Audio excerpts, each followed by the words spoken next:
Hi, it's Dwyer. December 7th, 2023. GamblersAdvisory.com, a free site. BettingAngle.us, a free site. Let's talk boxing. Let's talk Bivol against King Arthur. But first, remember, the opinion you should follow should be your own. Just consider this video to be a second opinion from a complete stranger online. Now, in my favorites folder, I have a very important fight. Very important. You're thinking of the best fights of 2023. What's the best comeback in a fight?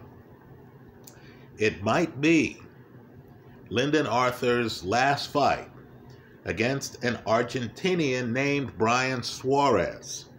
Now, you need to keep an eye on Brian Suarez, because he has power, he has volume, he has a fearless mindset, right? This is an interesting fight. By the way, it is exactly the way I think the Devin Haney-Regis Prograis fight is going to go. And unlike many here, I'm rolling with the underdog Prograis. Right, I think Prograis is going to look like Brian Suarez looks in this fight. Let me just point out that King Arthur has one of the best jabs in boxing. Right, folks? He has a great jab. You actually see it in the highlights I have listed, again, in the favorites folder that I have here on YouTube. You see it early. Lyndon Arthur can pulverize you with the jab. The catch is that it's not a mobile jab. In other words, this is not Ali, this is not Larry Holmes, this is not Tyson Fury.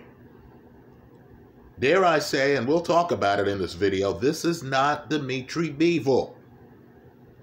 Arthur has a great jab. You'll notice too, Arthur is a great fighter in the pocket when it's a boxing match.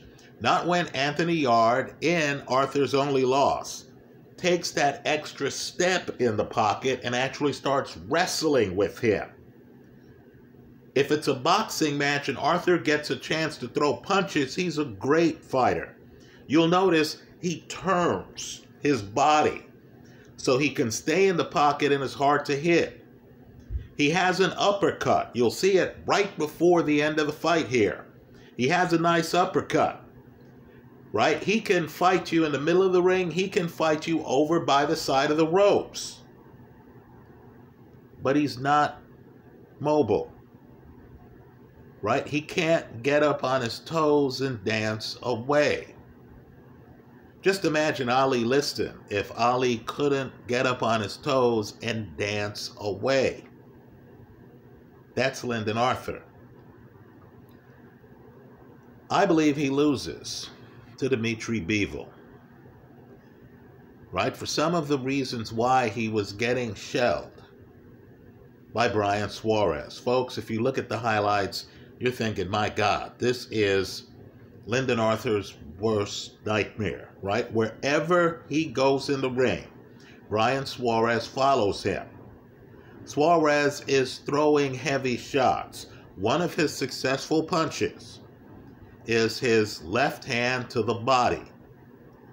Right? Lyndon Arthur, a great fighter in the pocket. Great fighter in the pocket. Doesn't know what to do with an opponent who's willing to walk through his jab and throw shots from up close. Right? Simply doesn't know what to do. In other words, you can be a highly skilled boxer, and I'll agree, Devin Haney has a mobile jab. Right? But you can be a highly skilled boxer if you're fighting a puncher and that puncher is determined to throw volume on you. That puncher thinks he can walk through your shots. You might have the problems that King Arthur had against Suarez. Now, in what can only be called a surprising moment for Arthur, just like if you remember Franz Botha against Mike Tyson. That fight was up for grabs, and then Tyson threw a punch that Tyson afterwards admitted he didn't even think was that hard. And it just caught both at the right time and ended the fight. Here, Suarez looks unstoppable. He's on his way to a decision. He's out hustling Lyndon Arthur. Arthur, who's right-handed, is up close on him. Then Arthur throws a left hand to the body. And it's just the perfect body shot.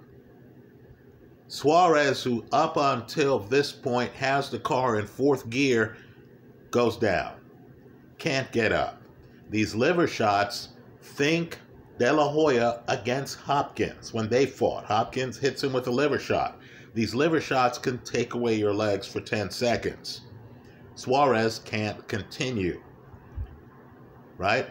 Let me just say, I don't expect Devin Haney to hit Prograis with the perfect liver shot to win the fight. But what I am expecting is for the public to be astonished as to how Haney's advanced boxing skills aren't enough to keep a determined puncher off of him, especially when that determined puncher is coming off of an uninspiring fight against a last-minute replacement that led to critics saying, hey, this puncher doesn't know how to cut off the ring. This puncher doesn't have the foot speed to keep up with the mover. Right? Well, let's talk about Bivol, and it's very important because he's rare in boxing. Like heavyweight Andy Ruiz, Bivol is a combination puncher. In other words, this is the guy who is going to throw when he gets on a roll. Punches in bunches. Lightning fast. Think Ray Leonard. Right? 5-6 punches at a clip.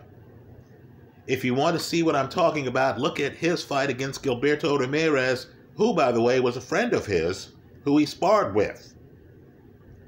Right? Bivol also, unlike Arthur, he has a jab, but it's mobile. So Bivol is going to be circling Arthur. Arthur is going to have to lift his feet.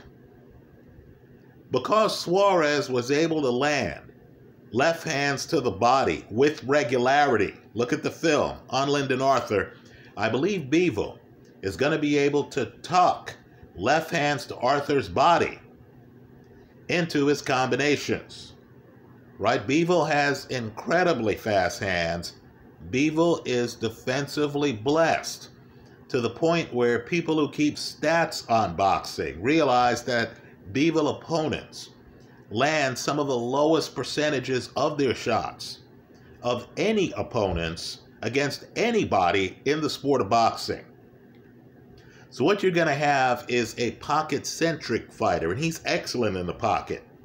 Lyndon Arthur, right? And he's going to find that he cannot hang with a guy with faster hands and legs who throws punches in combinations. Understand, too, what a combination puncher does.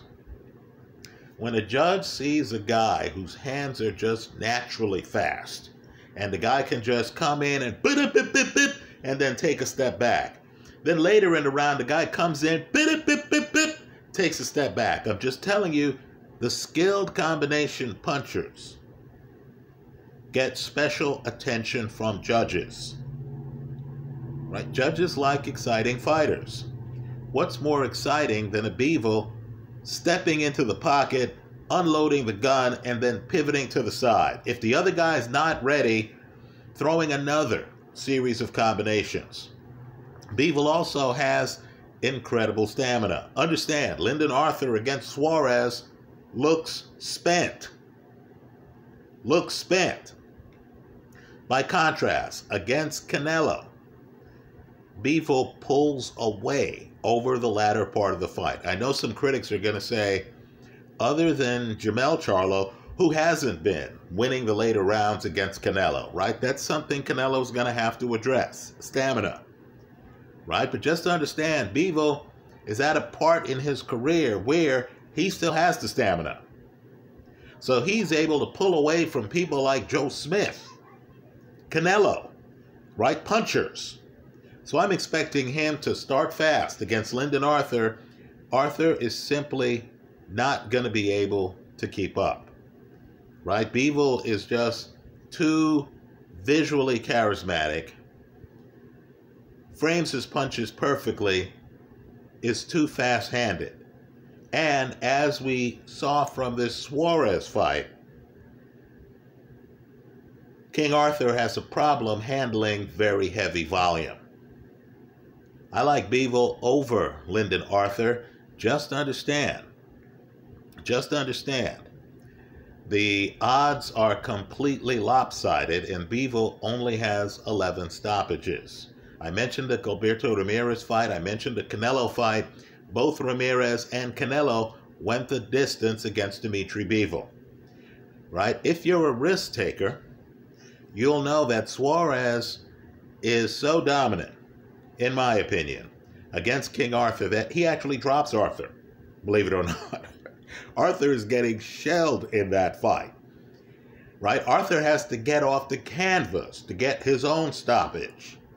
If you're a skeptic of Arthur's ability to take shots, because let's remember, his last loss to Anthony Yarde was by stoppage, then there is a possibility that Bivol, who's going to be too fast for Arthur, in my opinion, might have a shot at a stoppage, right? I'm not going to play that. I'm just going to take Bivol to win. Just know, I think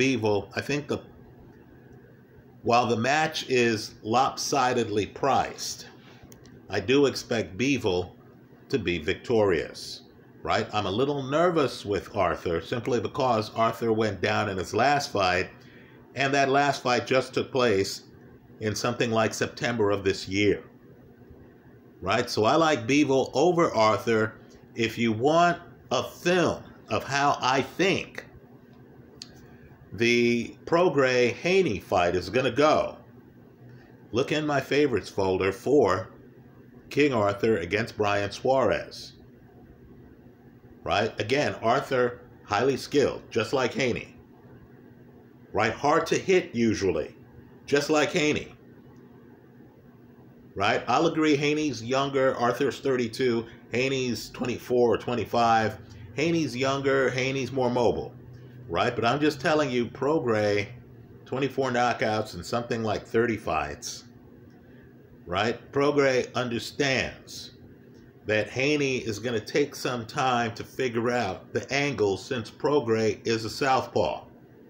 I'm expecting Prograis from early, just like Brian Suarez. Just like Brian Suarez against King Arthur, I'm expecting Prograis to come out and to say, okay, fine, I'm not sleepwalking through this fight. I'm going to come out and I'm going to try to embarrass this guy in the first 2 rounds. I'm expecting Prograis to start fast. I'm expecting Prograis to push Haney. This isn't going to be a well-behaved opponent who's going to allow Haney to just dance away. I'm expecting Prograis to rush into the pocket whether or not he knows what he's going to do next. Just like Brian Suarez.